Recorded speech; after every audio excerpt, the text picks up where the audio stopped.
All right, good evening, everybody, and welcome to the Yaron Brook Show. Today we are going to manage without Blog Talk Radio. So, unfortunately, it was broken when I tried to hook up. It happens quite frequently, unfortunately, with Blog Talk, so we're going to manage without them. What that means is no number to call today. So ignore the heading, no number to call today. If you want to ask a question, I think the best bet is in YouTube or in Facebook to just kind of write it in a way that I can't miss it. I don't know, or bold it, or do all the things that you're told never to do in social media. Bold it or cap it or do something that it'll just pop off the screen. So anything that ends with a question mark, make visible to me, so I don't have to be overly distracted by it.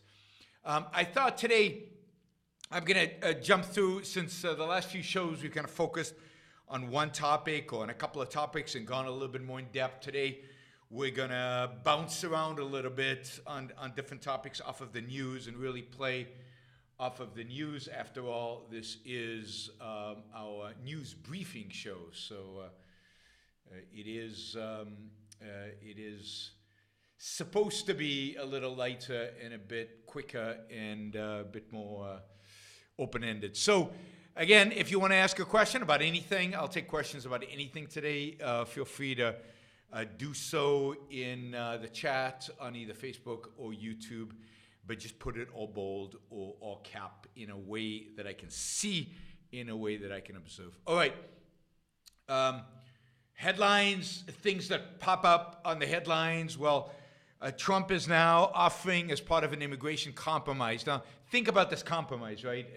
What sense this makes.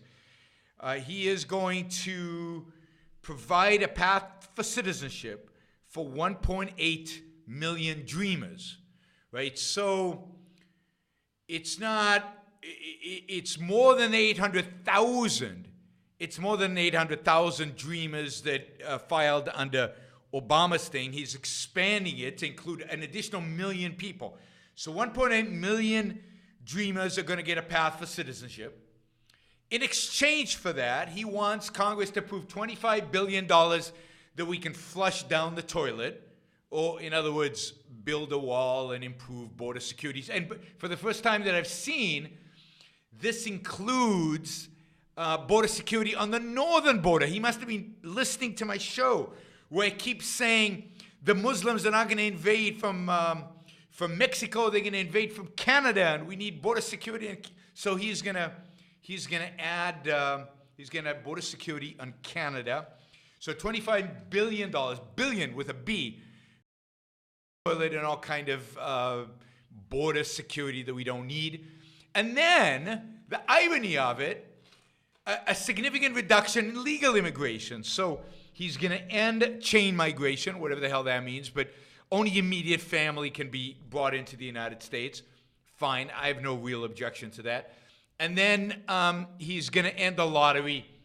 Fine, I'm not a big believer in lotteries.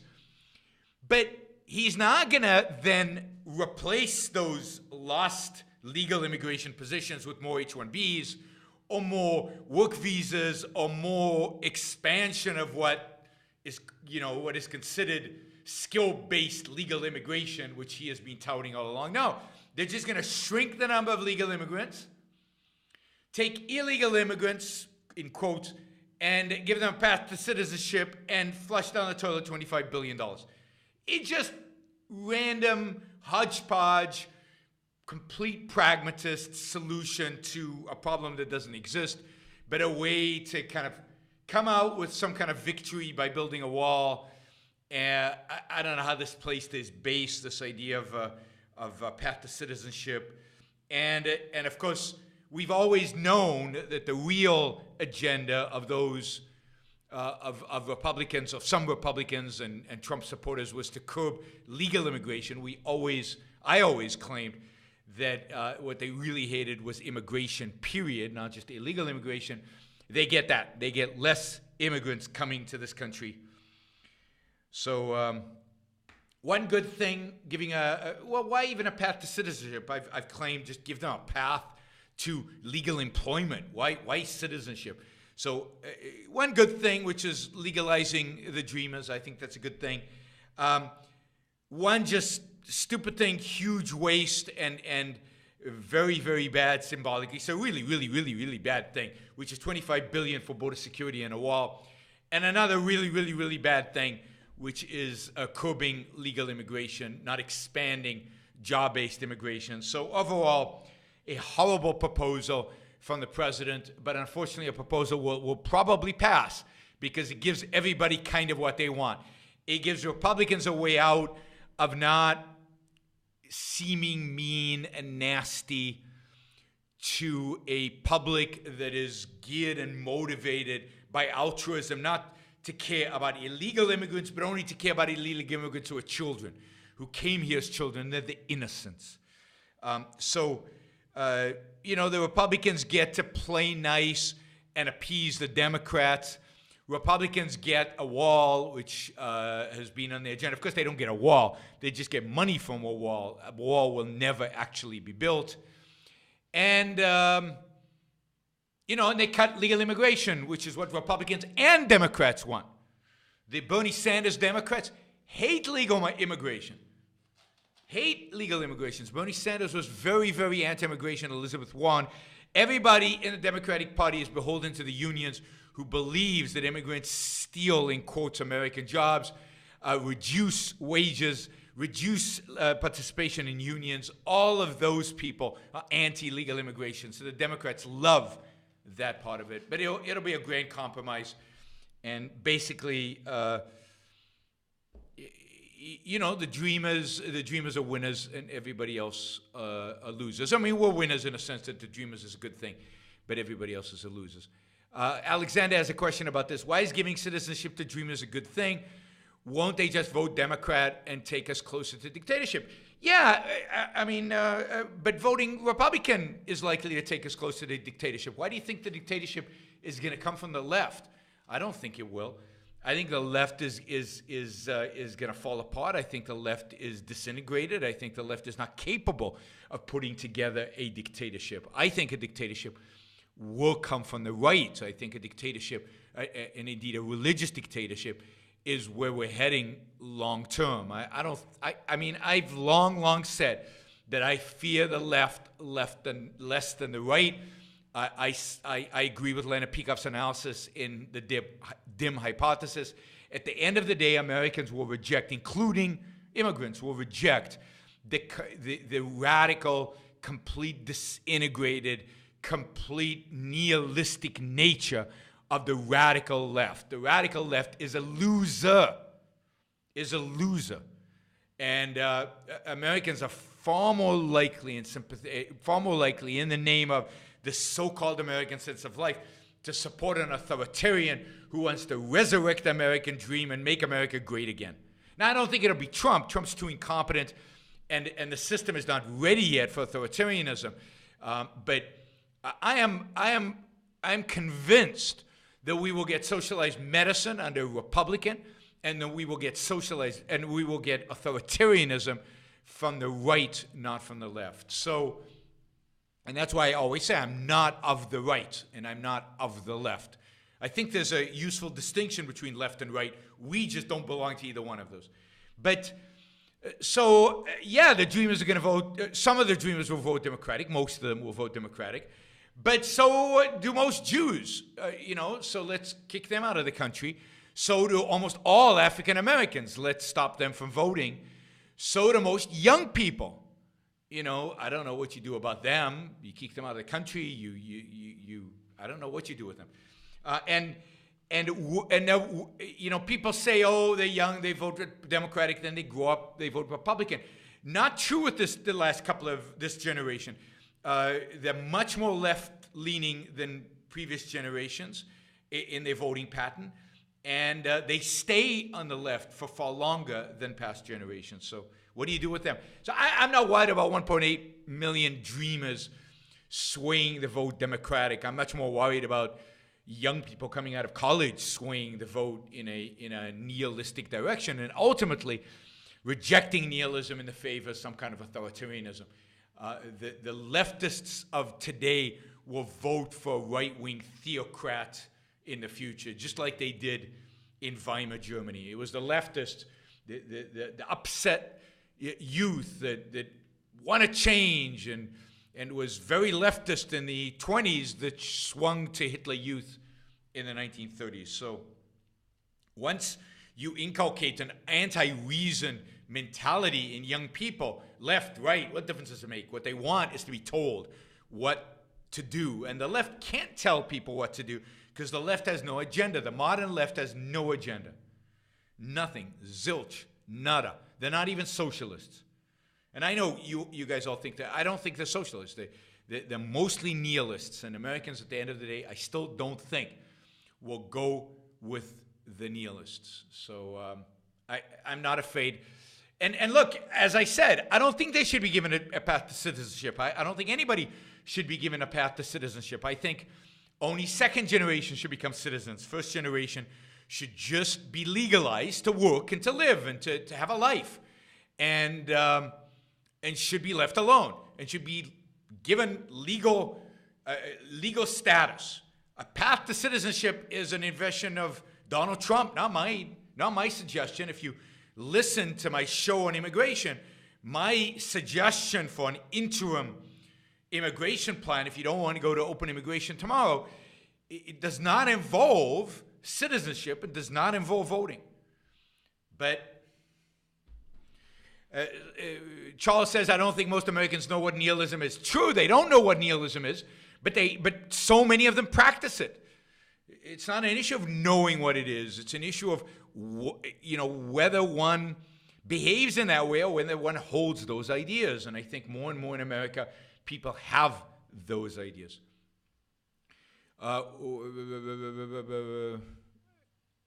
Something Zizek. I don't know Zizek, so sorry. I don't know who Slavoj Zizek is. Let's see. Thoughts on Trump tariffs. I think I mentioned this yesterday. Wow. I mean, the tariffs are horrible. And again, typical, complete swamp-like, complete pressure group, pull peddlers. This is exactly what you would expect from a Trump administration. A lobby group, call them hedge funds that have invested heavily in solar panel companies and solar panel companies in the United States. Not many of them, 3 or 4 of them, have been lobbying heavily for many, many years. The tariffs on solar panels that Trump announced yesterday or the day before yesterday were a continuation of an Obama policy. Again, on economics, there's no big difference here between these people, with the exception of what I talked about regulation last time. You've got Obama passed extensive tariffs in spite of the fact that he was pro solar energy and wanted solar energy, and he every way passed these really high tariffs on solar panels from China. And what Trump has done is he's taken that tariffs on solar panels from China and put on tariffs globally. So what happened is the Chinese companies, when they figured out there were going to be tariffs on solar panels from China, shifted production to other countries, and now Trump has basically mitigated that. Of course, what they're doing now is they're shifting production to the United States.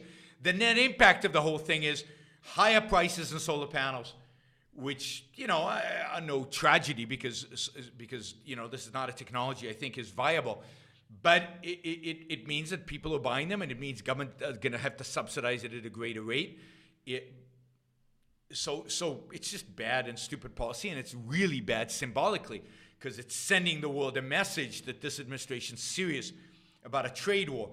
The other tariffs that were imposed on washing machines. So expect to see prices of washing machines increase significantly. You can go to Best Buy in the next few days and you'll see that. United States lobbied Congress. There's no Make America Great issue here. There's no, trade balance issue here, because these are tiny little industries. They're insignificant. It's all about cronyism. Trump is the capital T cronyism president. His presidency will be marked by being more crony than any president ever. Ever. You thought Solyndra was a catastrophe by an administration. This is far worse than the government throwing money away on subsidizing some company, which Trump will also do. But this is helping one company at the expense of other companies. It's micromanaging the economy. I called him at the beginning of his term. I called him central planner in chief, and he is. And now he's toned it down a little bit. I haven't seen him flying around the country talking to CEOs about not moving their plants or doing this or doing that. But at the end of the day, he is a micromanager. He wants to give favors to those, those in favor, those pull peddlers who get a benefit. All right, what else? Yeah, no, I mean, it would be one thing if you ended the subsidies. Think about that. Instead of putting the whole idea is not to end the subsidies. The whole idea is to benefit U.S. manufacturers of solar panels who have still lost the global competition for solar panels. They're going to go out of business. It's just going to take longer, and because the Chinese will move to the United States, they'll manufacture here, they do a better job, they're more efficient, they're more productive. Plus, most solar panel manufacturing today is done by robots. So it's not like when they come here, they'll bring so-called American jobs. No, they'll just bring robots. And American companies are shifting to robots. So there are no jobs here. This is, again, pure cronyism. There's zero, even by his own standard, make America great impact. So, but he'll play it as if, he's bringing jobs to America. He's not. He's bringing robots to America.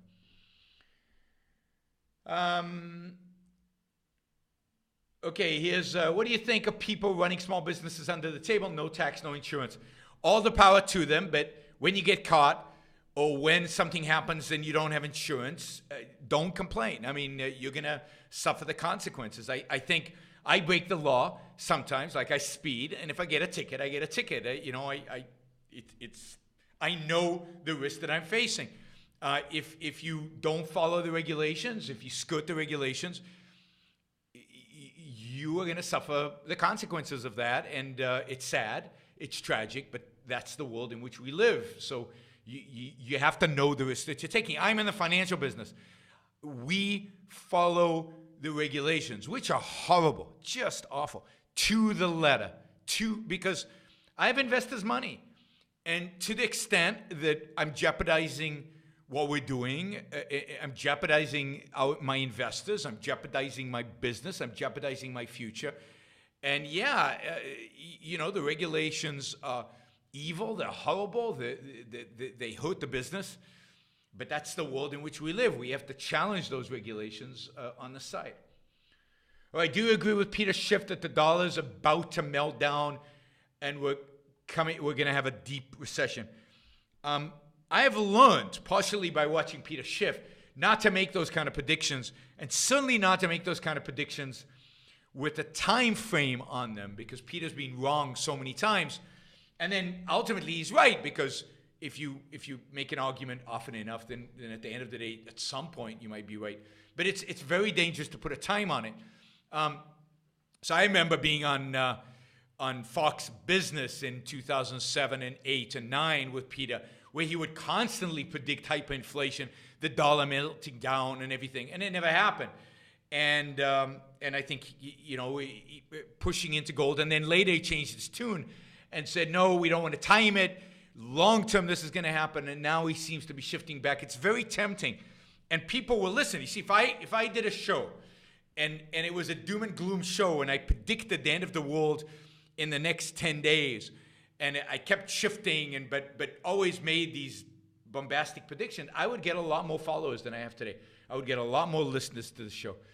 Now, the dollar is losing value. I think the dollar is losing value partially because this administration wants the dollar to lose value. They want us to import less. They want us to export more, and a dollar. And they also want fewer investors to invest in America, so they want less money flowing into America, which is downright stupid, but that's what they want. And therefore, they've had a policy of talking down the dollar. And you saw You saw Mnuchin do that yesterday. Today he had to backtrack because the consequences to the dollar on the world market was pretty harsh, and even Donald Trump today was backtracking away from a weak dollar. But at the end of the day, the risks of inflation in America today are rising because I think that what's going to happen is this tax cut is actually going to stimulate some job growth. It's actually going to stimulate wage increase. It's going to stimulate economic activity. That's going to create more loan demand on banks. The banks are going to start using up the $4 trillion they have in reserves. All that money that has been tucked away for 10 years since the financial crisis that they've received from the Federal Reserve is going to be suddenly going to be circulating in the economy like crazy, and that has the potential to create real inflation. And so people are worried about inflation, and that's causing the dollar to decline. It's also causing interest rates to go up. That's why you're seeing a steepening of the yield curve and interest rates going up. And look, ultimately, there's going to be a recession. I just don't know when. I don't have the timing of the recession. I don't know when it exactly was going to happen. It's going to happen, and it could be there is a chance that the recession is a massive recession. It's a real big one. It's what we've been predicting since the financial crisis. Now, I'm sorry you heard that bing, bing, bing, but my phone, which is in a different room, has suddenly decided to dial on me. I usually bring it in with me so I can shut it off immediately. So I apologize for the bell noises. So do I think the dollar melt down? No, I don't see any reason to think the dollar will melt down. I think the dollar is declining. It's not melting down. And I think we're going to have a recession, but I don't think it's anytime soon. I would expect a recession, if I had to bet, sometime in 2019. I think this year we'll see good economic performance. I think Donald Trump will spend the whole year touting how good he is, how wonderful he is for the economy. And then I think you'll see a recession in 2019 as the Federal Reserve increases rates, and the increased rates drive economic activity downwards. So why do you say only second generation should get a path to citizenship? No, second generation should just become citizens in a proper immigration system. If you're born in America, you should be a citizen. And why do I say that? Because I think citizenship, the real responsibilities engaged with citizenship, primarily voting. I generally don't think everybody should vote. I think in a rational society there would be criteria for voting. And one way to kind of make sure that people know about the American political system, they know what they're voting about, they know the structure of the system, is that they've gone through an American schooling system. But of course, that's a joke, because if you go through an American school system, you don't know any of that. So the second generation thing is with the hope that we can fix the educational system and that those kids of the immigrants actually get to learn about what America is really about. So when or if they vote, they're more knowledgeable about what they're voting about. All right. Let's see, what else do we have here?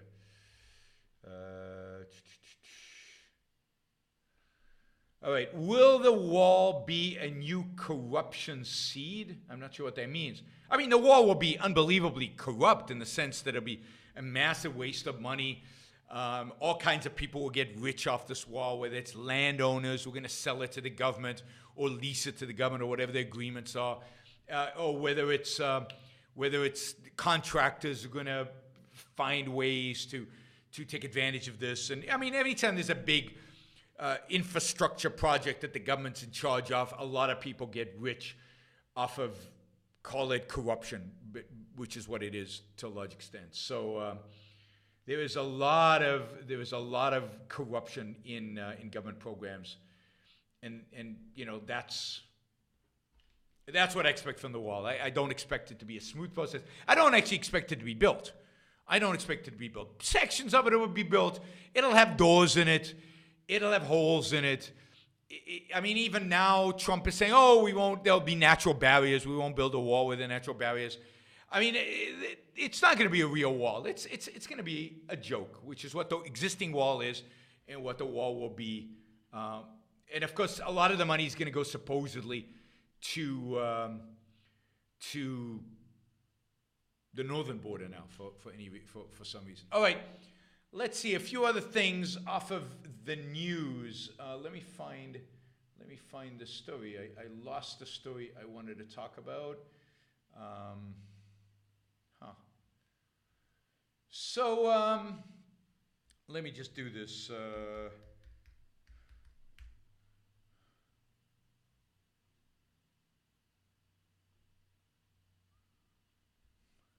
Now I can't find the story. All right, it's a simple story, right?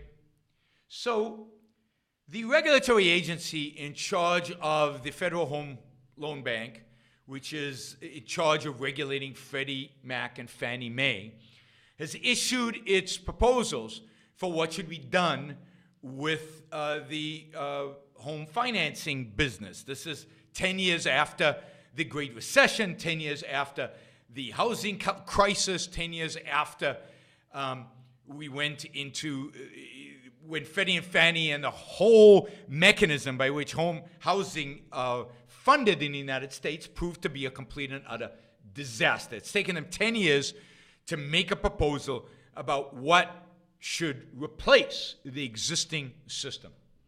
And the Treasury Department under Mnuchin and the Trump administration is embracing the proposal.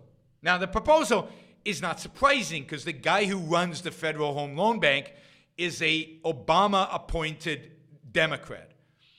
And so the proposal basically is, don't change anything. No, that's not right. Make everything that went wrong during the financial crisis more institutionalized. Make it more real. So what should have happened after the financial crisis, immediately after the financial crisis, in the immediate months after the financial crisis, is that Freddie and Fannie should have been disbanded, broken up, sold for their assets. The government should have declared that it is getting out of the housing business. All government subsidies, all government policies should have been abolished. The S&L crisis followed by the 2008 financial crisis are proof, historical proof, that government has no business dictating housing policies, as if we needed proof, right? Henry Hazlitt writes about this in 1947. He predicts 2008. He predicts the S&L crisis in 1947. Just read Economics in One Lesson. So that should have happened immediately. So what is the proposal now? The proposal is to replace Freddie and Fannie with Freddie and Fannie, with exactly the same organizations, exactly the same type of entities. But instead of an implicit guarantee of their debt, which they always had, what they want now is an explicit guarantee of their debt. Explicit guarantee of their debt. So that they can continue raising capital at a risk-free rate guaranteed by the U.S. government and continue to buy up bank mortgages, bank-issued mortgages, repackage them and sell them based on the same criteria they did before 2008, based on the same incentive, based on the same corrupt policies. Freddie and Fannie are two of the most corrupt institutions ever in America. And yet, instead of doing away with them, instead of making America great again by actually privatizing the entire housing sector, the Trump administration wants to double down on policies that are proven over and over again, over decades, to be absolute, unequivocal disasters. All right, so what do you make of that? I don't know. So that's all you need to say. I have nothing more to say about this. It's so disgusting. It's so disgusting. I mean, I could understand why Obama never did anything about this. But here's everybody's touting, oh, Trump is so good for the economy because he's a deregulator. Well, here's an opportunity really to do something meaningful, long-term, that will reshape housing policy in the United States and really deregulate the whole field of housing financing. Get rid of the Federal Home Loan Bank. Get rid of mortgage subsidization, mortgage securitization through subsidy, all of that. And instead, they're doubling down on it. There's an excellent, and that was the article I was looking for, which I can't find, excellent article about this from a Heritage economist, Heritage Institute economist. And where was it published? I'm not sure. I think on Forbes. It was published on Forbes. And I meant to refer to it, and it's disappeared off my computer screen. Bam, maybe Blog Talk Radio sucked it away. Okay, so big supporter of doing away and privatizing the housing market completely. Okay, somebody's asking, how do you feel about regulations on short-term rentals like Airbnb, and what is the best way to go about combating said regulations?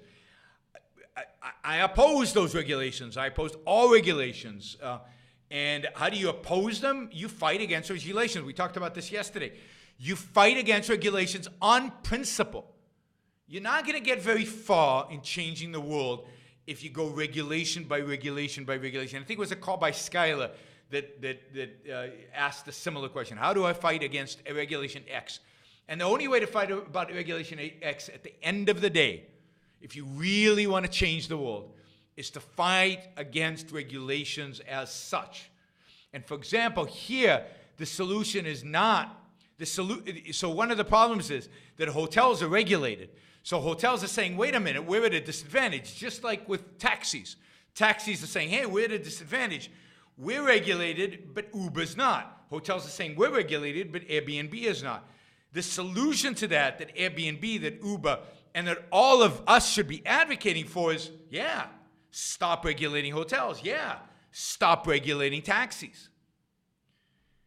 But instead, it's the opposite. And as Uber becomes more, I don't know, regulator friendly. So one of the things that was great about Uber is that it had a risk-taking, obnoxious, hard-driving CEO who disrespected regulations and regulators and just went all out against regulations and just did whatever it took in order to succeed. Now, unfortunately, that character, if it's not guided by proper moral principles, often expresses itself in a lot of other stupid things. And if you read articles about the former CEO of Uber, Travis, you will find that he did all kinds of horrible, stupid things and allowed a culture to evolve in Uber that was just a horrible culture. But the initial thrust of it, the arrogant, I'm not going to play by the rules, I'm going to stand up to the regulators, I'm going to flout regulations, I'm going to break the law when necessary, I'm going to do what's necessary to get this established all over the place. That was great. And unfortunately, it came with a lot of baggage. And now what's happened is that baggage has sunk that whole spirit around Uber. And as Uber's grown and as institutional investors have taken control of the board, and as they've kicked out the CEO, and I think he was justly kicked out because he was a really, from what I've read at least, he's a real piece of work. But they've also lost that spirit. They become pro-regulation, just the right kind of regulations. They're much more playing by the rules now than they used to be. So everybody thought, I remember a lot of libertarians believed that, and this is the superficiality of libertarians, that Uber and Airbnb were going to change the world. That people were going to see Uber and they were going to get it. Oh my God, yes, regulations are bad. Just free up the economy and good things will happen. And of course, at the time I told them that wouldn't work. And it hasn't worked. What's happened is that Uber and Airbnb have been captured by the regulators, not the other way around.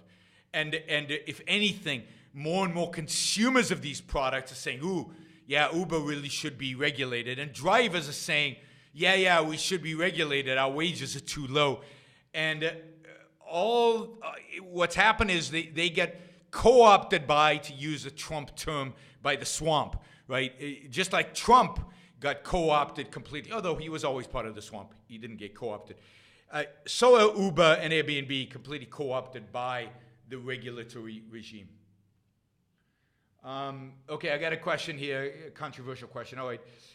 Have you ever been invited to speak at the Mises Institute? No, they will never, ever, ever invite me to speak, and I will never, ever, ever agree to speak at the Mises Institute. So they consider me an immoral abomination. They hate Ayn Rand, but they certainly despise me. They despise Leonard Peikoff, and just go back and read what was written about me after 9/11. They think my foreign policy is. They think I'm a bloodthirsty maniac. But generally, they despise my moral case for capitalism. They are dominated by subjectivist, anarchist Catholics, and I'm an objectivist, atheist. What was the other contrast? Believer in government as a necessary good. And I would never go there because I wouldn't sanction I would never sanction the Mises Institute's, being apologists for the South during the Civil War and for slavery, being pacifists, being anti-Americans, and generally that constitutes my attitude towards my Rothbard. I think my Rothbard is really, really bad for the free market movement. All right. I hope, he says I'm going to rethink my position. I hope you don't rethink your positions vis-a-vis me. But if you want, send me an email or something. We can talk about the Mises Institute. I don't want to spend too much time on it. But no, I despise them and they despise me. And I am very negative about Murray Rothbard. He's written some good stuff on economics. But as a thinker, as a political thinker, as a philosopher, as a articulator of philosophical position, he's terrible. He's the antithesis of Ayn Rand. He's the exact opposite. And as a consequence, he spent a lot of time trying to smear Ayn Rand because he realized that he was completely different and on a different plane with her. All right, what else? Quickly here, let's see, any other questions? All right, and now I'm a huge fan of von Mises. Let's be clear. Ludwig von Mises was the greatest economy in history. Ludwig von Mises and the Austrians, and some of them, unfortunately, work for the von Mises Institute, but the Austrian economists, so many of them are great. Some of them are superficial, but many of them are really, really good. And so I don't want to throw out, just because they call themselves the von Mises Institute doesn't make them related to von Mises. Mises was not a pacifist and he was not an anarchist. He would be horrified by the way they use his name. All right, let's see. All right. Okay, so let me just address this question. I don't have time to fully address it, but it's an important issue in the objectivist ethics, and I'm going to have to deal with it more thoroughly in a future show, maybe a living objectivism show. But somebody says here, you may convert a few people, though. I don't get the boycotting people you disagree with, debate them. I absolutely boycott, I think, points of view that I consider evil. I will not get on stage with Noam Chomsky, and I will not get on stage with people of von Mises Institute. And von Mises Institute is worse in a sense because some people think we're the same, and I want to make it absolutely clear that we are different. Now, why won't I debate them? Because I will not sanction them. I will not sanction certain points of view. Certain points of view are beyond the pale, beyond what is a legitimate point of view. I will not sanction Noam Chomsky's views because they're responsible for genocide.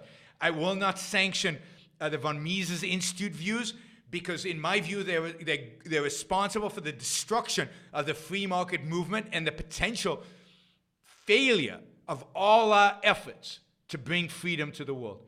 So these are views that when you go on stage with something, you are declaring the other person's legitimacy.